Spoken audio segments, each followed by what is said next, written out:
Assalamu alaikum everyone. I'm Dr. Shfana, consultant gynecologist, obstetrician and infertility specialist. आज हम बात करते हैं पोस्ट मेनोपॉजल ब्लीडिंग के ऊपर। ये एक बहुत अहम मैसेज है, खुद समझें और दूसरों तक पहुंचाएं और दूसरों के लिए भी सदका जारिया बने। मकसद सिर्फ यही है। अब मैं बात करती हूँ और बताती हूँ कि पोस्ट मेनोपॉजल ब्लीडिंग होती क्या है, किस एज की खवातीन के अंदर होती है, क्या इसके रिस्क फैक्टर होते हैं और इसका आने वाली लाइफ में क्या क्या ऐसे मुअज्जर असरात हैं जो कि काफ़ी हार्मफुल साबित हो सकते हैं खवातीन के लिए। तो सबसे पहले हम इस चीज़ को समझने के लिए ज़रूरी है कि हमें उस चीज़ का पता हो, नॉर्मल का पता हो, तभी हम एबनॉर्मल को उससे डिफरेंशिएट कर सकते हैं। जैसा कि आप लोगों को पता है कि फीमेल के अंदर एक एज होती है, जैसा कि मैंने आप लोगों को पिछली वीडियो में भी बताया कि 9 टू 45 ईयर एज एक ऐसी एज है जो कि प्रोटेक्टिव होती है through different hormone that are release from the ovaries. तो जब ये हार्मोन्स ख़त्म हो रहे होते हैं तो इससे multiple risk factor, multiple disease का इंसिडेंस बढ़ जाता है, जिसके अंदर कैंसर्स भी हैं और भी मुख्तलिफ़ किस्म की हैं डिजीज़, जैसे जिसके अंदर एक है post menopausal bleeding. Post menopausal bleeding, अब मैंने आप लोगों को बताया कि 9 टू 45 ईयर एज ऐसी होती है जिसके अंदर फीमेल के अंदर एक साइकिल रेगुलरली आता है, जो कि 7 डेज़ ऑलमोस्ट होता है, 7 टू 10 डेज़ तक का।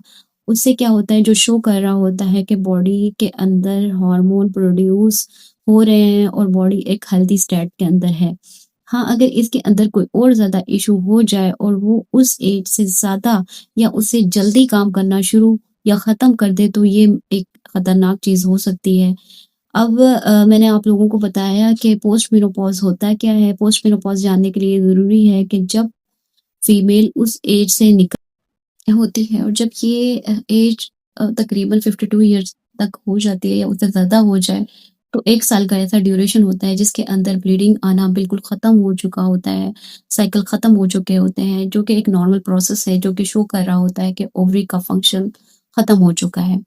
जब ओवरी का फंक्शन ख़त्म हो जाए और साइकिल ख़त्म हो जाए, अगर उसके 1 साल गुज़रने के बाद अगर पेशेंट कंप्लेन करती है कि उसे अगेन स्पॉटिंग या ब्लीडिंग का मसला शुरू हो गया है, तो उसको पोस्ट मेनोपॉज़ल ब्लीडिंग कहते हैं।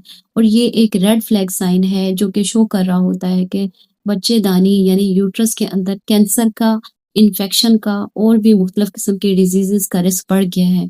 तो अगर किसी को भी इस तरह का कोई मसला हो तो उसे फ़ौरन जल्द से जल्द चेकअप करवाएँ, उसके टेस्ट करवाएँ, जिसके लिए टेस्ट मुख्तलिफ किस्म के होते हैं, जिसमें अल्ट्रासाउंड भी है और मुआयना भी है, जो कि आपकी गायनेकोलॉजिस्ट आपको बहुत तफ़सील से और अच्छी तरह गाइड कर सकती है। इस चीज़ को बिल्कुल निग्लेक्ट ना करें, क्योंकि ये एक अर्ली साइन है, उस चीज़ को शो कर रहा होता है कि समथिंग रॉन्ग। तो अगर हम उसको अर्ली डायग्नोज़ कर लें, उसके टेस्ट करवाए जाते हैं, उसके अंदर एक बायोप्सी ली जाती है जिसे एंडोमेट्रियल बायोप्सी कहते हैं। अगर उसके अंदर भी खुदा ना ख़ास्ता कोई कैंसर का कोई साइन आए, तब उसका डिफरेंट प्लान होता है ट्रीटमेंट का।